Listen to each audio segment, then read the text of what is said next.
tardes, mi nombre es Renzo Saavedra, soy blogger de Enfoque Derecho en mi columna The Imitation Game. Como saben, la columna tiene en general la idea de tratar temas de derecho comparado y hoy quiero tratar con ustedes una de las potenciales aplicaciones del derecho comparado, como es la comprensión y conocimiento del derecho nacional a través del conocimiento y estudio de lo que sucede fuera de nuestras fronteras. En este caso concreto quiero estudiar con ustedes de manera muy apretada la interpretación de un artículo que para bien o para mal se ha convertido en algo difícil para algunos operadores jurídicos, sobre todo por ejemplo en el derecho constitucional peruano en los últimos 25 años, como es el artículo 62 de la Constitución, el artículo que teóricamente reguló lo que se ha denominado santidad contractual, una materia que no solamente se estudia en constitucional, sino que también se estudia en contratos. A ver, creo que vamos a hacer un orden lógico para la creación o para el análisis de cualquier figura jurídica que uno tienda a pensar que es de derecho comparado, o si quieren decirlo de otra manera, que ha sido copiado por el legislador peruano. En este caso concreto, el 62 de la Constitución. Yo siempre me haré la pregunta, ¿ustedes creen que la norma en cuestión o la figura de la cual estamos conversando ha sido creada por el legislador peruano? Yo tenderé a pensar en la mayoría de los casos que la respuesta es negativa. No lo ha creado, la ha copiado, o si quieren es una figura clásica del derecho de la materia que corresponda. Entonces, inmediatamente dilucidada esta primera pregunta, que la respuesta es no es una creación peruana, entonces saltemos ahí y tratar de identificar de qué sistema jurídico lo habría copiado el Perú. Entonces, obviamente uno tiende a pensar inmediatamente, bueno, el Perú, ¿de dónde copia? Italia, y uno busca la Constitución italiana, si tiene algo parecido al 62, no lo encontrará. Pasará a Alemania, que es otro típico referente para nuestra legislación civilista, tampoco existe. España, curiosamente la Constitución de la cual se utilizó como molde para hacer la Constitución 93, tampoco ha sido importada allí. Si ustedes hacen este ejercicio encontrarán que ninguno de los países europeos tiene una norma parecida. Entonces inmediatamente hay que ver si alguna norma de nuestros alrededores, por ejemplo Argentina, Bolivia, Chile, Colombia, y tampoco encontrarán un equivalente.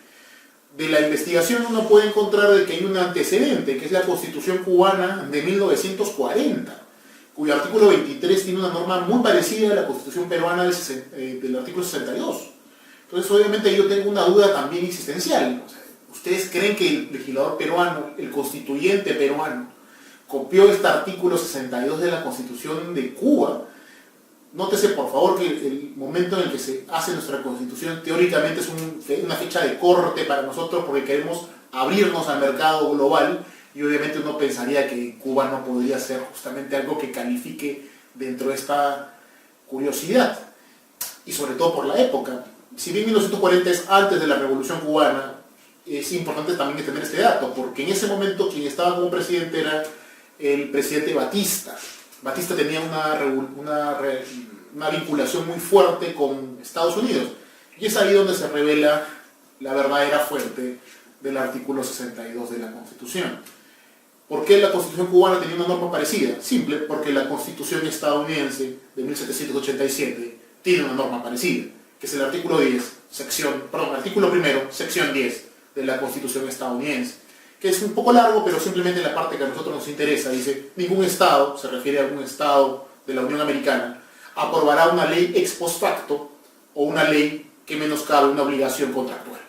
Obviamente, si se dan cuenta, la idea de este artículo 1, sección 10, es muy parecido a nuestro artículo 62.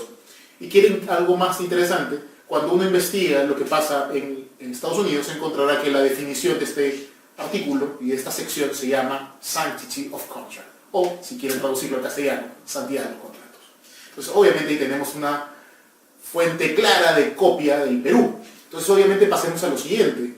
¿Cómo estamos interpretando nosotros el artículo 62 de la Constitución? Y la respuesta es que de manera bastante ambigua, poco clara, y tan es así que ha llevado a algunos autores a sostener que en el Perú hay una auténtica santidad contractual y que ninguna ley nueva puede modificar un contrato vigente. Entonces, obviamente, desde el punto de vista comparado, la pregunta es, dado que el 62 tendría como fuente Estados Unidos, la pregunta es, ¿y cómo la judicatura estadounidense está resolviendo en este caso? Entonces yo les voy a hacer mención a 4 sentencias que nos abarcan en un arco temporal de 80 años para que ustedes se den una idea. El primer caso que quiero mencionarles a ustedes es Powell versus Pensilvania, que es del año 1888. Esta sentencia me interesa fundamentalmente porque la Corte Suprema de los Estados Unidos hace un ligamen entre el artículo de santidad de los contratos, este artículo 1, sección 10, con una enmienda de la Constitución estadounidense, que es la 14ª. Y la 14ª enmienda es importante porque regula algo que para los procesalistas es sumamente importante. Es la modificación que incluye al debido proceso como parte importante de la Constitución estadounidense, que obviamente termina decantándose posteriormente en otras constituciones.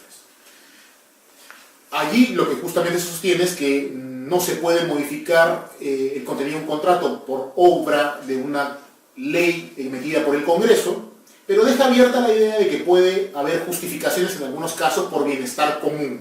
Recuerden estas palabras. Después, en el caso Lochner versus Nueva York del año 1905, la Corte Suprema anula una ley del Estado de Nueva York que había sido expedida ¿para qué? Para acortar el periodo de trabajo de los panaderos del Estado de Nueva York. Porque trabajaban muchas horas, por encima de las 16 horas. Lo que quería era bajarla a 14 horas. Entonces, obviamente, todos los empleadores de los panaderos se quejaron porque obviamente significaba una modificación de los términos contractuales que tenían con sus panaderos. Aquí como digo, se anuló la ley del Estado de Nueva York porque se sostuvo de que no había pruebas de que se estuvieran protegiendo a la salud pública o que hubiera una necesidad de regular este mercado. Sin embargo, como ustedes se imaginarán, y sobre todo por el año 1905, antes de los famosos mártires de Chicago, esta sentencia fue utilizada justamente como sustento de prácticas antisindicalistas por parte de los empresarios estadounidenses. El tercer caso que quiero hacer mención es Williamson versus Lee Optical of Oklahoma. Ya pasamos a 1955, que es importante, ¿por qué? Porque uno, ya pasaron los mártires de Chicago, dos, ya estamos después de la Gran Depresión. Y aquí, ¿qué sostiene la Corte Suprema de los Estados Unidos? Que sí, la legislación puede afectar obligaciones si es que existe una buena razón para ello. Así de sencillo y así de genérico, basta que haya una buena razón. Ni siquiera la contextualiza, basta simplemente con enunciar la buena razón y eso ya justifica que una legislación pueda impactar en una ley, o mejor dicho, en un contrato existente. Finalmente, el último caso que quiero hacer mención sobre este itinerario es Ferguson versus Scrupa, del año 63. Aquí es incluso más claro, dice la potestad legislativa sí puede modificar un contrato en vía de ejecución siempre y cuando no se violente una prohibición expresa contenida en la propia Constitución.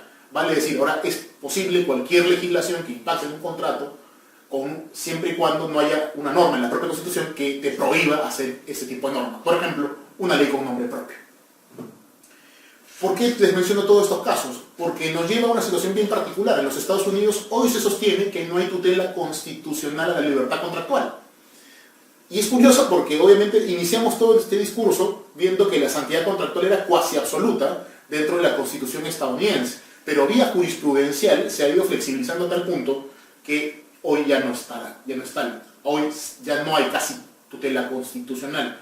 ¿Cuál es el argumento? Y es curioso que el argumento sea tan sencillo. O sea, he hecho toda esta explicación simplemente para contextualizar. La respuesta es que lo que está sosteniendo la judicatura estadounidense, como pasa en Cuba, antes bajo la Constitución cubana del 40 y la Ley Fundamental cubana del 59, cuyo artículo 23 en ambos casos dice justamente que las obligaciones de carácter civil que nazcan de contratos no podrán ser anuladas ni alteradas por el poder legislativo. Nuevamente, muy parecido al 62 de la Constitución peruana. ¿Y qué dicen tanto la doctrina, la jurisprudencia de estos dos países, Cuba y Estados Unidos, con sus enormes diferencias ideológicas? Justamente que una ley sí puede modificar el contenido de un contrato bajo la siguiente condición: que los efectos de ese contrato todavía no se hayan materializado en la realidad. ¿Qué estoy diciendo? Que no se hayan perfeccionado, que estén en vía de ejecución. ¿Qué estoy diciendo? Por ejemplo, en un contrato de suministro, las entregas que se hubieran dado bajo la ley anterior pues no van a ser impactadas por la ley nueva, pero las ejecuciones futuras de ese mismo contrato todavía en vigencia, pues van a ser aplicados bajo la ley nueva. Y todo esto es relevante, ¿por qué? Porque, insisto, el Tribunal Constitucional peruano no ha dicho en ningún caso, con claridad por lo menos, que existe esta santidad contractual. Sí, sostiene la intangibilidad del contenido de los contratos, pero no sostiene esta idea de que el contrato nunca puede ser modificado. ¿Por qué digo esto? Y simplemente para acabar, porque la única justificación técnica desde el punto de vista legal para esto es la ultraactividad o la teoría de los derechos adquiridos. Y lo que sí ha dicho el Tribunal Constitucional peruano es que los derechos adquiridos son la excepción a la regla y que tiene que estar expresamente consignado en la Constitución. Y de hecho ninguna norma en la Constitución dice expresamente que se aplica ultraactividad, salvo un único caso en la Constitución vigente, que es el caso de las normas que favorezcan al reo, que eso sí lo dice expresamente nuestra Constitución. Y esto es importante a la luz de algo final, muy concreto, que es, si uno revisa todas las sentencias del Tribunal Constitucional peruano, yo me he dado el trabajo de hacerlo, y de hecho no llegan a sostener más que en una única sentencia del año 2009 que hay ultraactividad en materia contractual, pero se cuidan de decir que es en el caso de los contratos ley, no los contratos a secas. Entonces, en síntesis, lo interesante de esta aplicación de derecho comparado es que nos revelaría el estudio del derecho estadounidense y el derecho cubano, cómo se debería interpretar adecuadamente nuestro artículo 62 de la Constitución.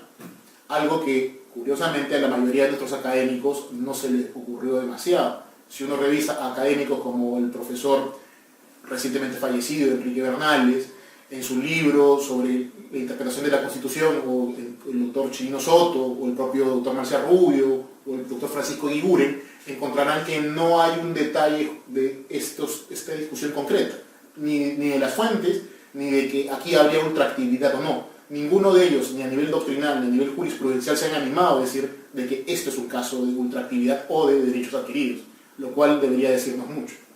Muchas gracias.